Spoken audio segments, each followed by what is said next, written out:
objetos. Abogados y abogadas de la familia, intereses de propiedad adulta. ¿Qué es lo que los jueces determinan? Intereses de propiedad adulta. Y lo tenemos atravesado, normalizado, y todo aquello que no sea ámbito de la familia feliz es disfuncional y callados. ¿Sí se acuerdan cómo nos van educando? Entonces, cuando ustedes tienen alguna opinión diferente, lo primerito que va a saltar el monstruito que traen a un lado es silencio, silencio, no digan nada. Si ese día por alguna razón lo dejaron en su casa y se trajeron otro, a lo mejor llegan a decir algo, pero lo dicen con comparaciones o con otro monstruito por ahí, ¿no? Para eso, digo, yo soy psicólogo y otros por acá, la terapia ayuda, les recomiendo a todas. La mejor inversión de su vida, además de su casa y otras cosas, es ir a terapia, de verdad se lo recomiendo. Pero bueno, regreso acá al tema. Entonces, esto está ahí atravesado todo el tiempo. Y cuando estamos trabajando con niños, niñas y adolescentes, eso está jugando frente a nosotros. Cuando decidimos leyes, cuando decidimos presupuestos, cuando decidimos planes, está atravesado por ello. Así es que el desafío es entrar a nuevos paradigmas. Afortunadamente estamos transitando. Miren, les animo a que piensen en los paradigmas como algo difuso. Que no es una línea, no hay una línea de tiempo. Les hablo de celebrar mañana 10 años de la ley o 35 años de la convención. Son fechas arbitrarias, pero los paradigmas son formas de ver el mundo que vamos dejando atrás y va llegando nuevos. Entonces estamos en este tránsito que sigue resistiéndose todavía, pero los derechos humanos ya son un paradigma global donde cada vez nos encontramos más personas y agendas. Eso no significa que sea mágico ni que sea permanente, ¿eh? Eso se mueve. Eso tenemos momentos en el mundo que están siendo regresivos. Un elemento básico de los derechos humanos es la equivalencia humana. Es decir, obviedades, las mujeres son personas. No son cositas bonitas, no son conejitas, no son todas esas cosas que les decimos. Son personas. Las personas pobres son personas. Y esto es súper importante y lo llevo a otro tema más doloroso. Las personas desaparecidas son personas. Están desaparecidas, pero son personas. Y tienen derechos, aunque no estén con nosotros ahora. Uno de los derechos básicos es buscar. Entonces, lo que tenemos que trabajar y cuidar mucho como un primer acto de resistencia y diría de enfoque y de práctica de derechos es saber a la persona frente a mí. Yo sé que nos encantan los cargos, a todo mundo. Y entonces se nota cuando hay un cargo alto, todo el mundo nos comportamos de cierta manera porque así nos enseñaron. Fantástico, si les gusta, díganlo siempre. Pero vean a una persona. Cuando vean a la persona van a poder entender sus derechos y van a poder entender sus propios derechos. Y por supuesto nuestras responsabilidades, ¿no? Pero esto implica, cuando hablamos de derechos humanos, transformar las relaciones de poder. O sea, los derechos humanos no es solo una palabra, ni una oficina o un edificio lindo como este. Es una cultura, es un cambio de paradigma. Este gráfico lo habrán visto por ahí en redes sociales, es muy ilustrativo. Y esencialmente lo que tenemos que ir trabajando es hacia la equidad o la igualdad, ¿no? Y niños y niñas, en este ejemplo, en esta metáfora, por su estatura, por su edad, necesitan un ajuste razonable. Estamos, por cierto, en el Día Internacional de los Derechos de las Personas con Discapacidad y es buen momento para recordar precisamente que necesitamos los ajustes razonables para que ninguna persona, sin importar su condición física, pueda vivir derechos negados, ¿no? O ser discriminado. El enfoque de derechos de las infancias implica algo que dice la Convención, que son sujetos de derecho. Suelo traducirlo rápido como ciudadanas y ciudadanos de pleno derecho. Necesitan protección integral. Esto es súper importante por su edad y etapa de desarrollo. Necesitan protección integral. Muy rápido. Nuestro cerebro, cuando vamos creciendo, se está integrando. La integración de nuestro cerebro, según lo que se calcula, está entre los 21 y 23 años de edad. Antes de eso, particularmente en la etapa adolescente, el cerebro, al no estar integrado, pero además hay haber una explosión de hormonas, hay mucha temeridad en sus decisiones y poca dimensión de los actos. Por eso es que no tratamos igual a un adolescente en conflicto con la ley que a una persona adulta. A una persona adolescente, considerando su desarrollo neuronal, le tenemos que tratar diferente que alguien que cometió el mismo hecho delictivo con 30 o 40 años. Y eso es sentido común básico, evidencia científica. El hecho de que expliquemos esto implica precisamente recordar que tienen derechos, pero también requieren protección integral de las familias, de las comunidades y del Estado. Obviamente también necesitamos, como comenté, el ajuste razonable. Tenemos también que asumir, digamos, que cuando estamos hablando del interés superior de la niñez, implica, como lo establece el artículo 4 constitucional, que toda acción que haga el Estado, y nosotros como parte del Estado, antes de tomar una decisión tenemos que preguntarnos básicamente cómo va a impactar a niños y niñas. ¿Se han preguntado eso todos los días? ¿Por qué no se ponen un letrerito mañana en su casa, cuando estén en el espejo, y se preguntan así tal cual: ¿lo que voy a hacer hoy le va a beneficiar a los niños y niñas? En serio, les recomiendo hagan ese ejercicio. Sobre todo los que trabajamos en este tema nos ayudaría, y se van a dar cuenta que van a comenzar a cambiar su práctica, ¿no? Algunos le llaman programación neurolingüística, pongan el nombre que quieran, pero funciona. Miren, estos son algunos de los lentes que decimos nosotros, inspirados en nuestras colegas feministas de los lentes de género, hablamos de lentes de enfoque de infancia, que tienen estos componentes. Recuerdan los 4 principios rectores de la Convención, que también están en nuestra ley general: la no discriminación, la vida y desarrollo o libre desarrollo de personalidad, la participación, para definir el interés superior de la niñez. Cuando ustedes escuchen o reciban un oficio que diga interés superior de la niñez, tienen la posibilidad de preguntar cómo participó el niño o la niña en esa decisión y si fue debidamente tomada en cuenta su opinión. Tienen que preguntar cómo se evitó discriminar a niños y niñas. Y por supuesto, si eso que estamos decidiendo le va a ayudar a subir unos escalones de desarrollo en su vida, o si lo va a mandar al sótano.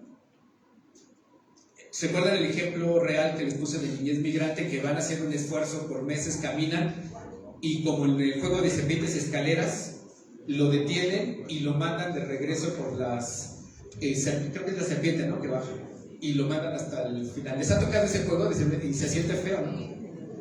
Ahora imagínense en la vida real de niños y niñas. ¿Se dan cuenta de la dimensión?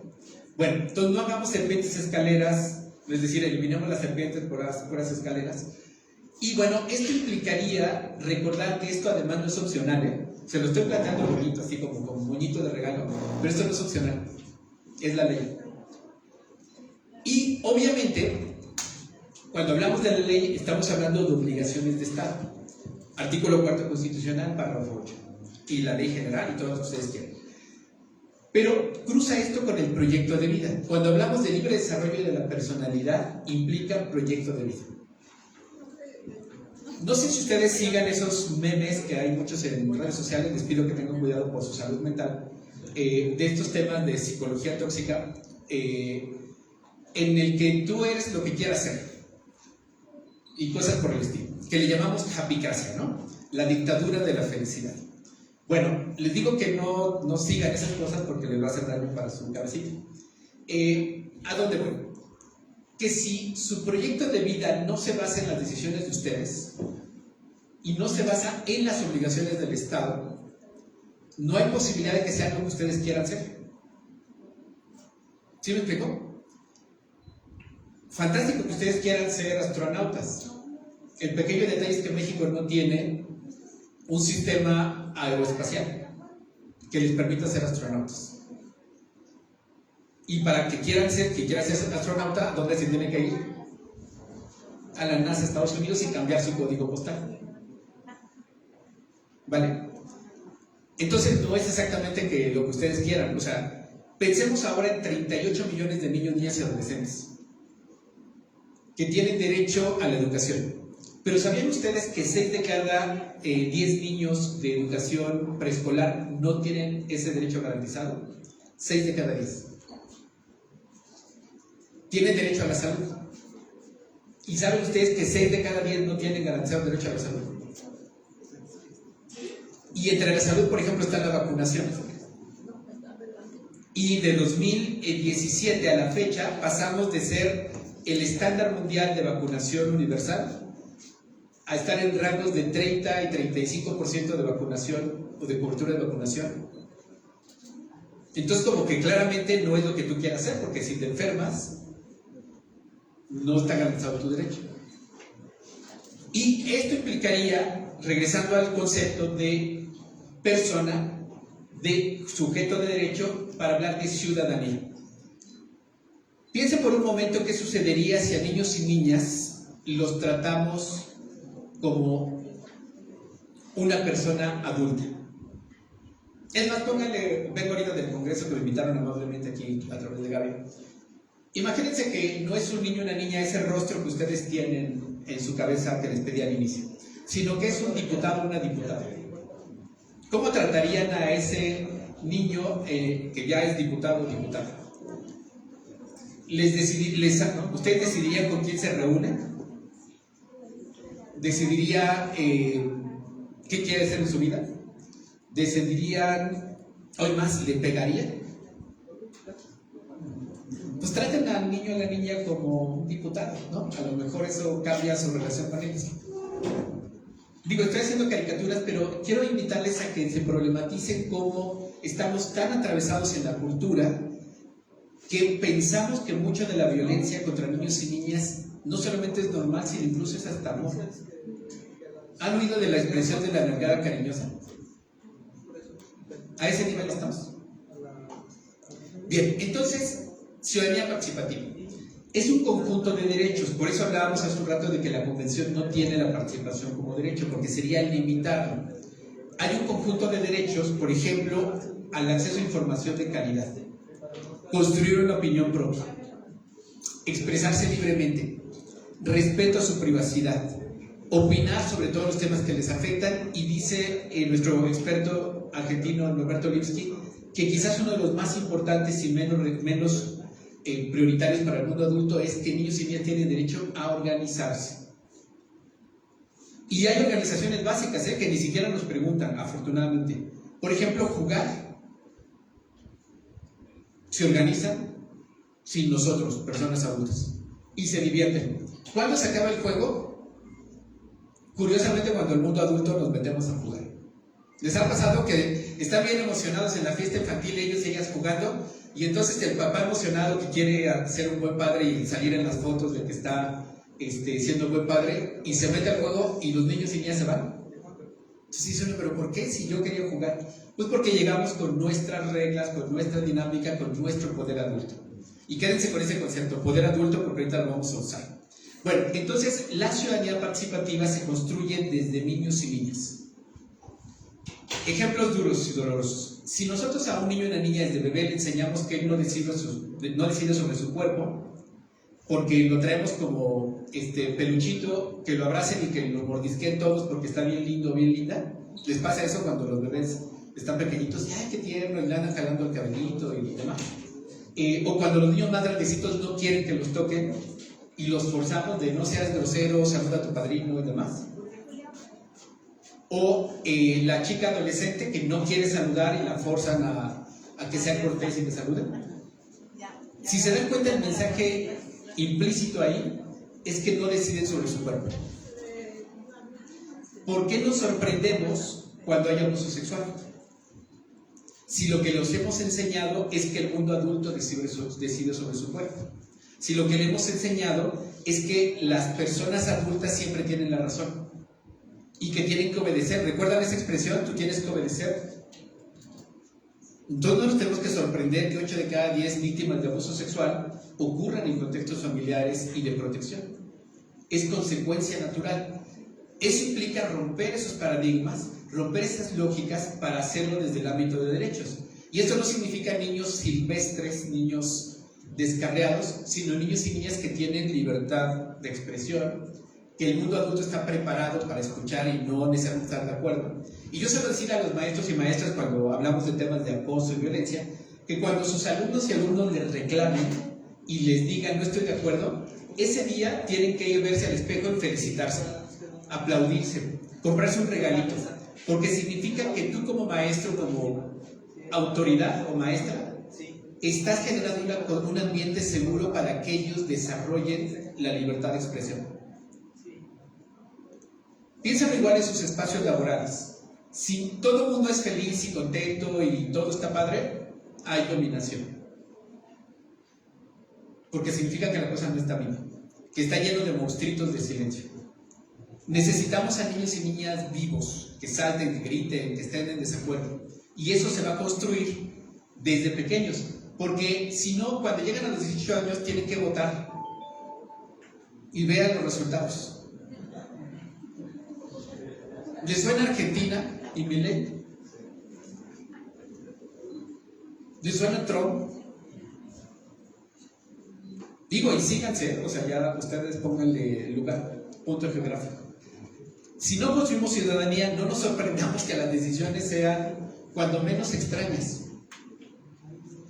Y esto implicaría, y les dejo la pregunta, ¿cómo cambiarían las decisiones adultas con el interés superior de la niñez? Por ejemplo, en las familias y en los divorcios. ¿Cómo serían las escuelas? En los tribunales, en las calles, en las cárceles, en las empresas, en los gobiernos y por supuesto en el presupuesto. Y esto, aunque suena como un poco inspirador y ojalá que un día lo logremos, es ley y no es opcional. El gran problema que tenemos es que no se está cumpliendo la ley, ¿no? En muchos apartados, pero sí tenemos que seguir exigiendo. Obviamente las políticas públicas tienen que partir de estos principios. Las políticas públicas tienen que reflejar, las políticas son un marco de acción.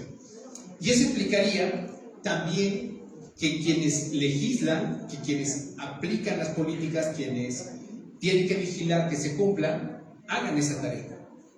Y eso implica cambiar el enfoque. Que no va a ser sencillo, no es mágico, como tampoco lo es para los hombres dejar de decir que somos machos. Porque es fácil decirlo, pero hacerlo no está sencillo. Es todos los días. Y eso nos pasa a todas y a todos con el tema. Entonces, este cambio, disculpen, la presentación se ve un poco extraña. Está disponible en internet para ustedes. Y les decía hace un ratito acerca del poder adulto.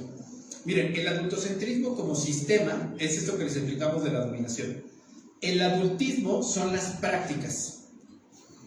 Así como estamos hablando de la cultura patriarcal y tenemos el machismo como una conducta de los hombres fundamentalmente, también mujeres, pero hablemos ahora de hombres. Esto implica también que nosotros estamos construidos desde el adultocentrismo. Y esto nos tiene que llevar a reconocer que tenemos prácticas adultistas todo el tiempo.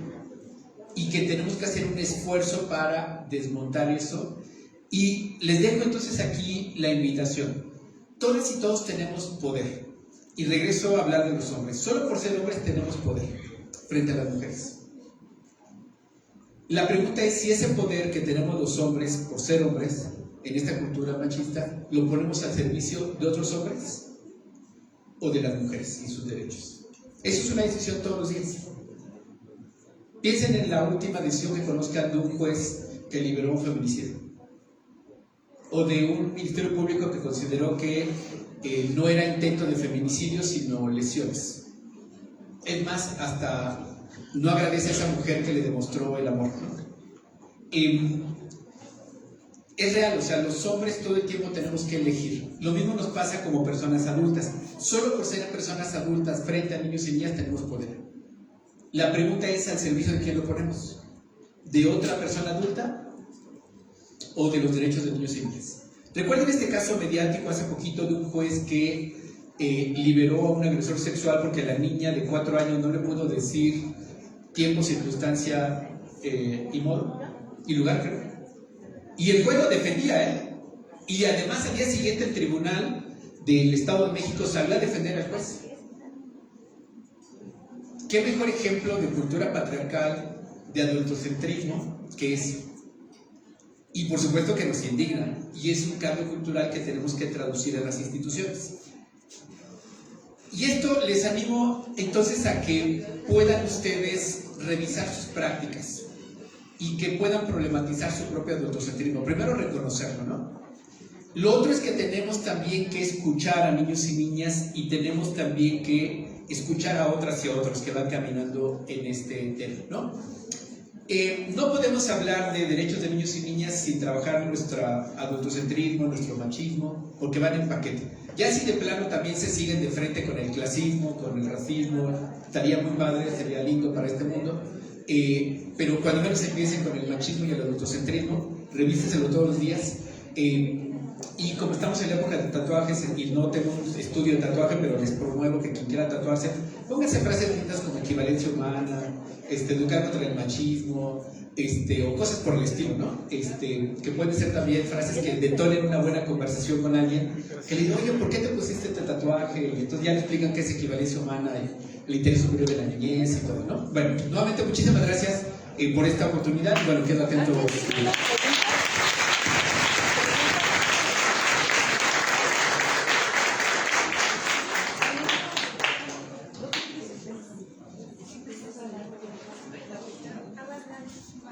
Déjame conseguir. Necesito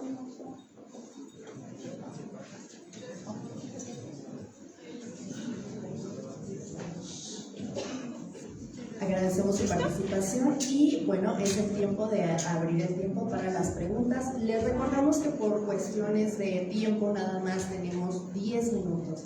Por ahí les hicieron llegar unos papelitos para que anotaran las preguntas. Levante la mano si alguien tiene alguna pregunta para leerlas. Gracias.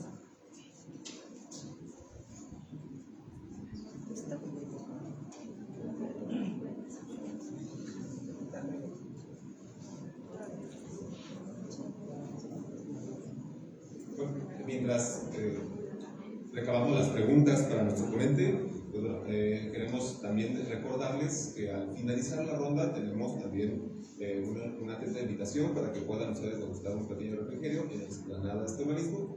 Para quien nos quiera acompañar, todos y todas son bienvenidos a este pequeño refrigerio. Muchísimas gracias, para que también lo tomen en cuenta, y muchas gracias también por estar con nosotros. Ya va.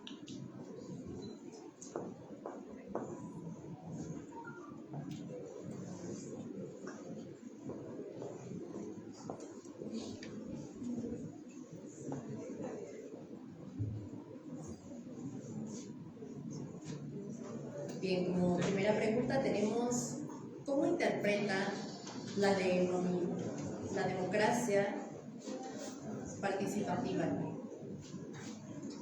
Sí, muy breve, estamos justo de tiempo. Miren, estamos atravesando en el mundo un replanteamiento sobre lo que conocemos como democracia. Esencialmente le llamamos democracia liberal o representativa, y hay varios análisis establecen que hay un agotamiento sobre este tipo de democracia que nos está permitiendo lamentablemente llegar en todo el mundo con dinámicas más autocráticas, más verticales, que obviamente hacen un choque, digamos, ¿no? Les pongo ejemplos puntuales. Bukele, ¿le suena Bukele de El Salvador? Se acaba de reelegir violando la Constitución de El Salvador y tiene 80% de popularidad. Ese es un ejemplo de, digamos, cómo el paradigma